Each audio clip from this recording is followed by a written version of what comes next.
Maïté, bonjour et merci d'être ici avec moi pour cet entretien réalisé pour l'association culturelle Joseph-Jacques Motte.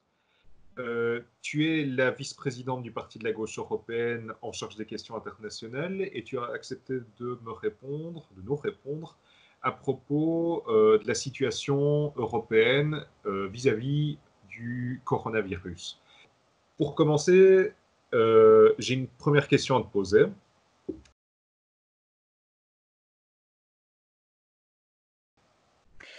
Bon, d'abord, merci beaucoup pour cet entretien. Je suis ravie de le faire. Et dire aussi que je ne suis pas française ni belge et francophone. Alors, mon français est assez bon, mais pas tout à fait bon. Alors, désolée si je commets quelques erreurs. Bon, je trouve que ta question est très importante parce que, dans le fond, ce que tu questionnes, c'est le modèle de l'Union européenne.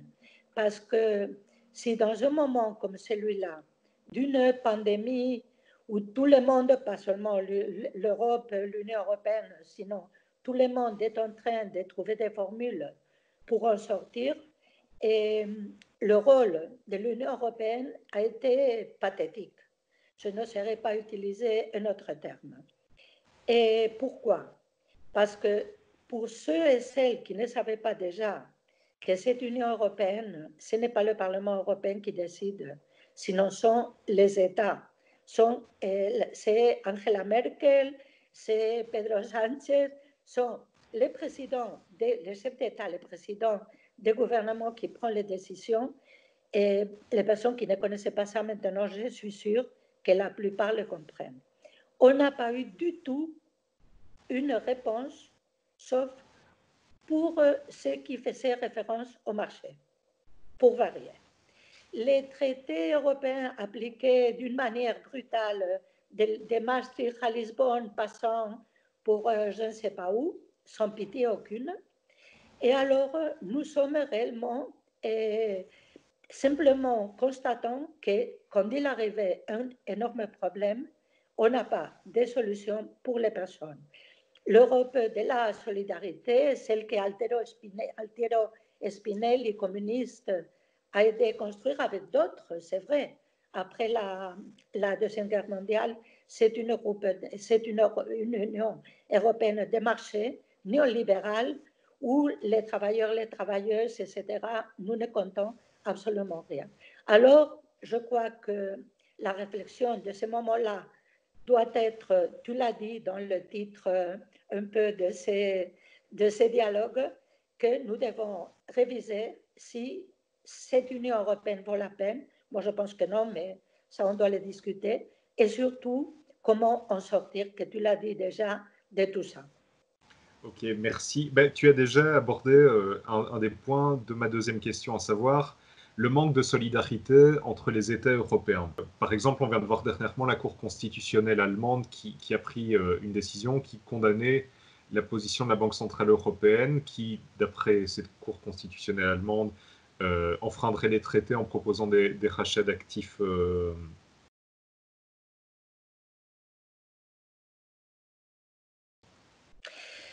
Bon, et je voudrais dire que cette Union européenne est réformable. Je voudrais le dire.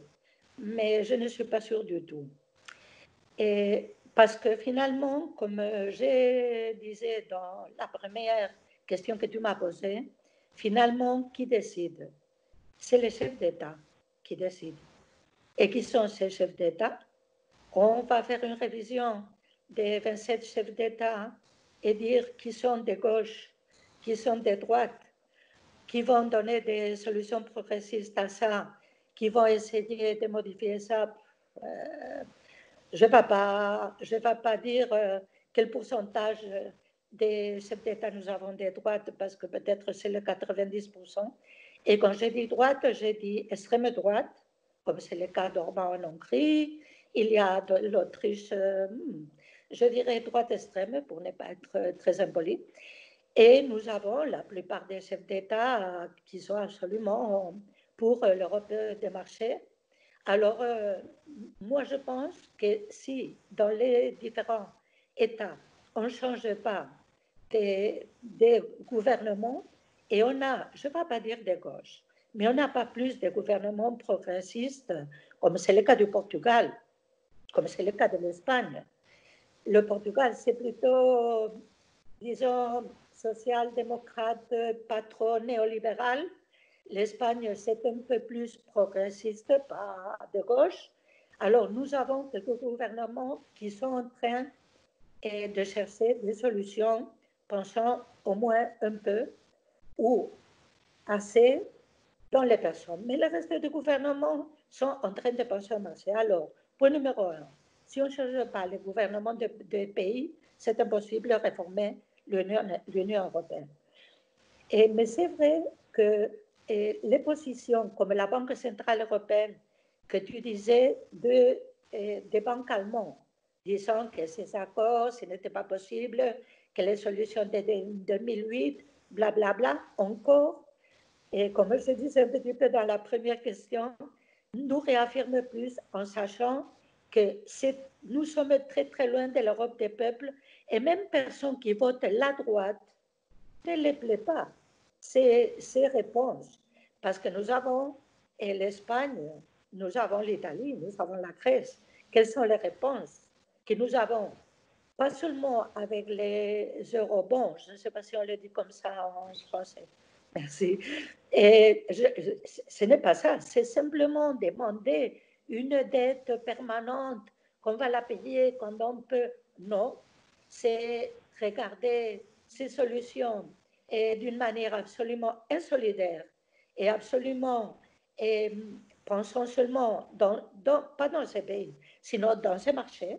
Je suis désolée, mais je ne suis pas du tout sûre si le gouvernement d'Hollande ou de l'Autriche ou de l'Allemagne pense dans les personnes ou pense surtout qu'est-ce que je vais faire avec mes entreprises et qu'est-ce que je vais faire avec ça. Alors, la position que la Banque centrale européenne a prise dans ce cas-là, c'est une position réellement très mauvaise qui correspond aussi au marché. Et c'est que la banque allemande, bon, les tribunaux, on va dire les tribunaux allemands, ont décidé, c'est surtout essayer d'arrêter n'importe quelle aide appliquant la loi allemande. Alors, si on avait des doutes, comme tu m'as posé dans les deux questions, cette Union européenne peut continuer? Est-ce qu'il y a une situation où nous pouvons la réformer? Ma réponse est, j'ai beaucoup de doutes, je pense non. Mais c'est vrai que faisant ça, ils ont ouvert, et je ne sais pas comment le dire très bien en français, des portes. Ils ont ouvert des portes pour qu'il y ait un euroscepticisme encore plus grand. Mais je ne sais pas où va conduire l'euroscepticisme, parce qu'on sait déjà, ça te conduit à te positionner d'une manière solidaire, ou ça te fait te poser un ultranationalisme et te diriger, je ne vais pas dire directement fascisme, mais je vais dire vers des positions xénophobes et insolidaires, etc. On va voir, si ce euroscepticisme questionne le modèle, deux, si après ces questionnements, ça peut aller vers l'humain d'abord, ou va aller vers mes intérêts face aux intérêts des autres et nous conduire à une situation que je ne veux pas être catastrophiste, mais qui peut conduire réellement à une Europe très semblable à celle que nous avons eue fin des années 30, début des années 40. C'est un constat assez sombre, mais tu as déjà évoqué partiellement des réactions un peu plus progressistes de la part de certains gouvernements.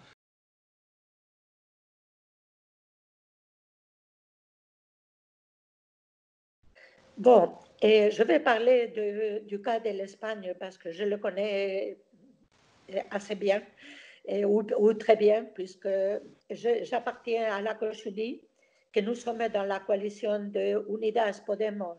Alors, nous sommes dans le gouvernement et dans le fait des 5 ministres que nous avons, et il y a 2 qui sont aussi camarades du Parti communiste d'Espagne, que c'est la ministre du Travail, et Yolanda Díaz est le ministre, ça je ne sais pas le dire en français, qui s'occupe surtout des consommateurs et consommatrices, que c'est Alberto Garzón, pardon.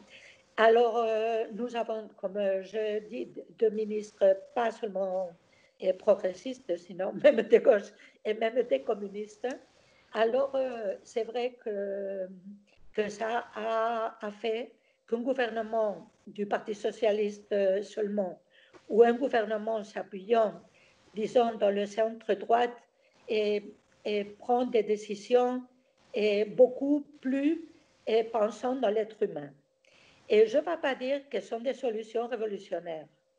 Ce sont des solutions, pardon, plutôt keynésiennes.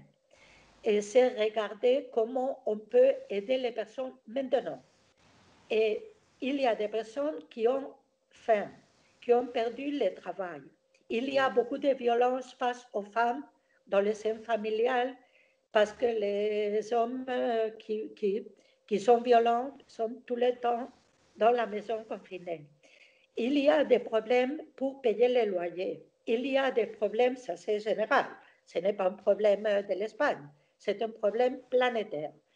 Il y a des problèmes très, très concrets et c'est là où on est en train, les petites entreprises aussi, et où on est en train d'aider beaucoup.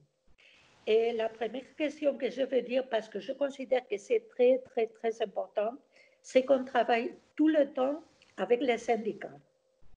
On a des commissions qui se réunissent continuellement pour parler avec les syndicats des classes et même avec d'autres syndicats quand c'est nécessaire pour trouver des solutions et pas seulement, comment dire, des solutions basées dans des experts, sinon aussi dans le monde du travail parce que c'est eux les meilleurs qui peuvent nous aider.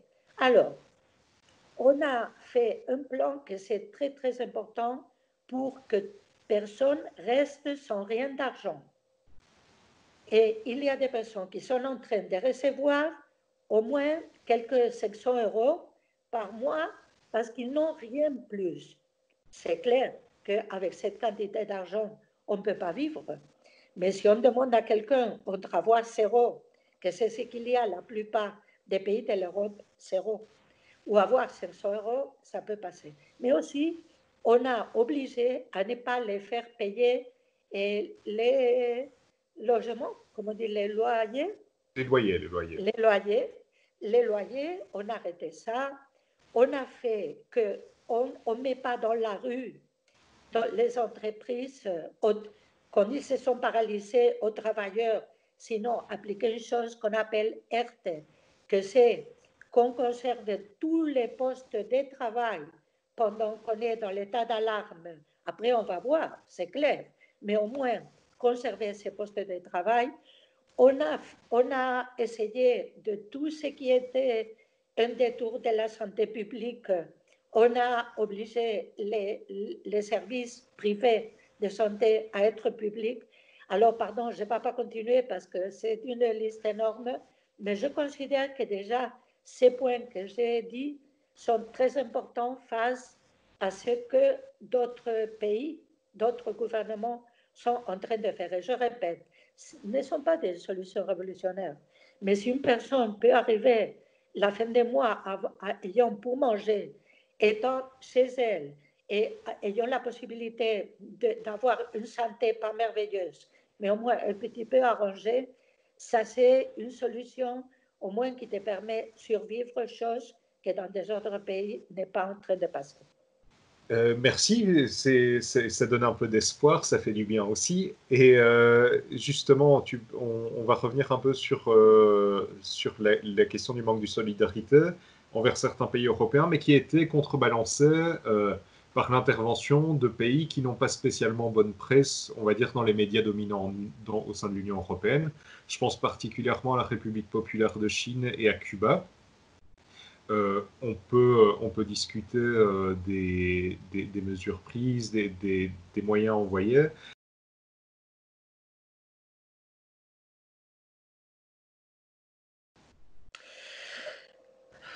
Bon, moi, je considère, comme je l'ai dit avant, sur la question du modèle européen, que ça fait réfléchir à beaucoup de monde. Qu'il y a beaucoup de personnes qui considéraient bon, la position de Trump d'appeler le coronavirus le virus de la Chine. Bon. Et la position dans un état de pandémie que même l'ONU a dû sortir 40 fois dire on ne doit pas avoir de blocus, on ne doit pas avoir de guerre, on doit arrêter tout ça. Que les États-Unis, pas seulement augmentent le blocus contre Cuba, sinon qu'ils font une opération de guerre contre la Venezuela, qu'il y a une activité terroriste contre l'ambassade de Cuba aux États-Unis que moi, je ne sais pas qui l'a préparé, mais enfin, je vais rester là, non, mais je ne sais pas. On n'a pas tué la personne qui le faisait. Quand il tue n'importe qui est dans la rue en train de boire une bière ciel noir, non, aux États-Unis. Bon. Alors, et ça a fait réflexionner. Et comme je dis, pas à nous, que nous savons, les personnes, je ne sais pas que pour nous, la solidarité internationale, c'est quelque chose de fondamental, puisque aujourd'hui, c'est toi qui as le problème, demain, c'est moi. Alors, la solidarité internationale doit être, je ne sais pas, presque sens commun, mais bon, c'est très loin de ça. Ça a fait réfléchir, parce que moi, j'ai vu à des politiciens, des philosophes, je sais pas, des personnes, des mouvements et des mouvements sociaux avec une réflexion qui a mis en question beaucoup comment le dire, des choses qui étaient dans notre conscience comme une chose normale. Par exemple, la Chine, c'est une dictature. Et Cuba aussi.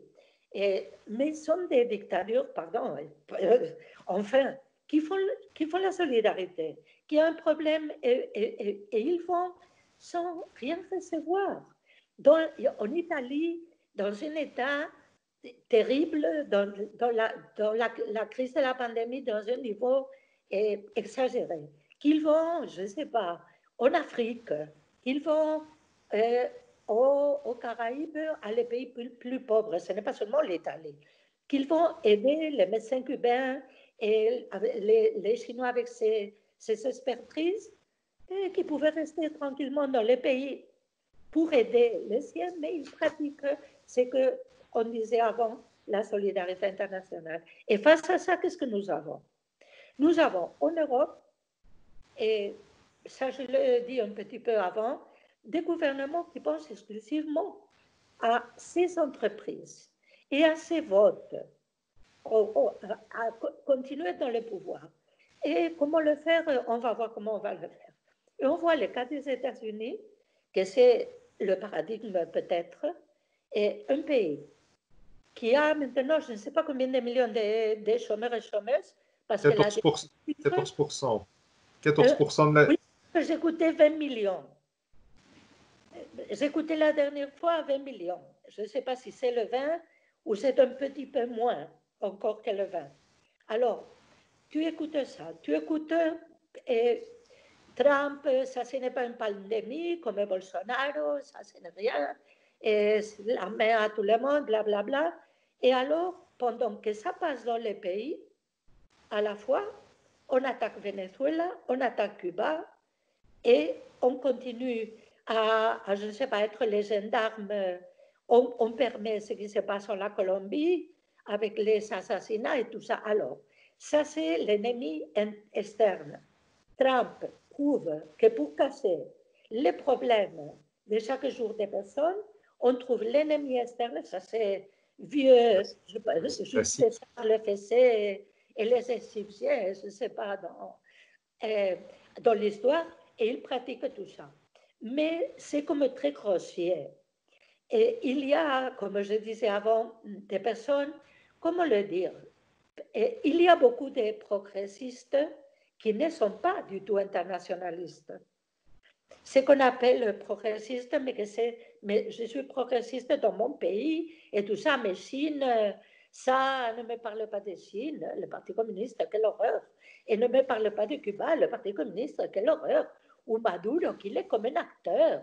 Et il fait des choses, bon, c'est, en France on dit des bobos, et moi j'ai dit la gauche divine, que c'est aussi un terme intéressant, mais que maintenant, ça aussi les a fait réfléchir. Parce que et quand tu as le problème, toi, et tu vois d'autres pratiquer l'internationalisme et la solidarité, ça te fait réfléchir. Moi, je pense que ces gouvernements que tu as dit européens sont en train d'essayer, eux, de détruire l'Union européenne avec ces actions. Mais finalement, et la question c'est, on va être capable, après cette pandémie, avec les problèmes énormes que nous aurons en Espagne, on est à ce moment-là et plus ou moins au 20% de chômage et que nous aurons à court terme s'ils vont appliquer les mesures de 2008 de l'austérité ou ils vont pratiquer d'autres mesures plus solidaires pour essayer de ne pas détruire ce modèle Union européenne parce que pour eux, ce modèle de l'Union européenne est très bon pour, je ne sais pas comment dire, affaiblir la lutte des classes, que nous restons plus calmes, ces pays, que nous avons perdu toute l'industrie, que nous dépendons exclusivement des tourismes, etc. Si nous allons rester plus calmes, qu'est-ce qui va se passer? Alors, je n'ai pas une réponse, mais j'espère au moins qu'une part importante de la population, pas seulement de l'Union européenne, sinon de toute l'Europe, que ce n'est pas seulement l'Union européenne, il y a plus que ça, et planétaire, questionne le modèle capitalisme, que c'est celui qui a permis d'arriver à cette pandémie et qui est en train de nous détruire. Ok, ben, ça permet de faire la transition avec ma dernière question, c'est parfait. Toi, en tant que responsable enfin, voilà, d'un parti européen qui rassemble des partis de gauche, socialistes, éco-socialistes, communistes, de différents horizons.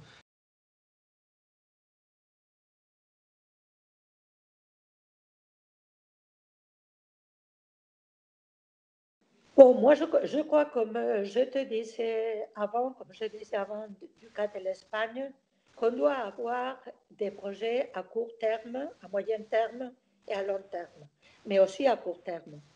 On ne peut pas dire, et pas à ce moment-là, je vais dire comme l'extrême gauche. Et ça, c'est tout mal, on doit changer le système. Oui, mais pendant qu'on change le système, moi, je suis complètement d'accord, qu'est-ce qu'on fait? Comment, bon, moi, je voudrais avoir une révolution, bien sûr. Et avec la révolution, que tout change dans 3 mois. Mais on doit réfléchir la possibilité de que ça ne passe pas. Et alors, on doit faire une transition et pour arriver, évidemment, à changer le système.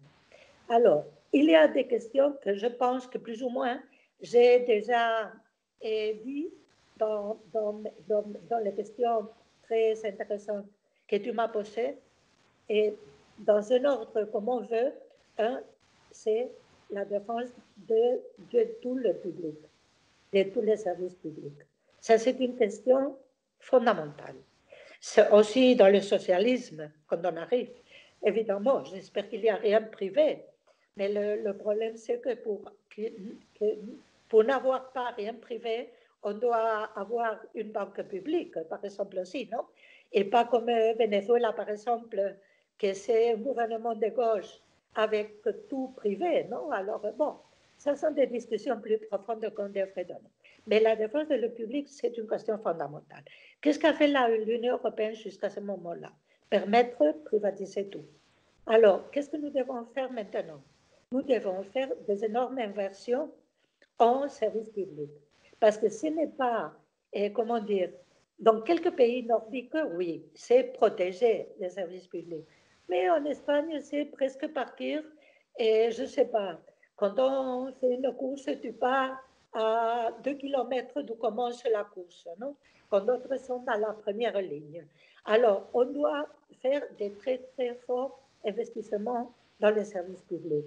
Parce que si quelque chose a montré même à Boris Johnson l'a montré, c'est qu'on doit appuyer fortement la santé publique, parce que quand nous avons un problème en Espagne, ou dans le Royaume-Uni, etc., c'est que le Royaume-Uni n'est pas dans l'Union européenne, mais en tout cas, c'est un bon exemple pour ça. Mais ce que nous apprenons, c'est que les services privés ne servent à rien, que tu dois aller au service public, parce que les services privés de santé sont très bien. Quand tu as mal à la gorge, quand tu as un problème, que tu t'es cassé un bras, mais dans le moment que tu as un problème grave, c'est les services publics, c'est la santé publique qui te le solutionne. Alors, il faut des très, très forts investissements de la part de cette Union européenne, si encore existe. Et ça serait une chose très, très, très importante, parce qu'on doit aussi éliminer le pacte de stabilité.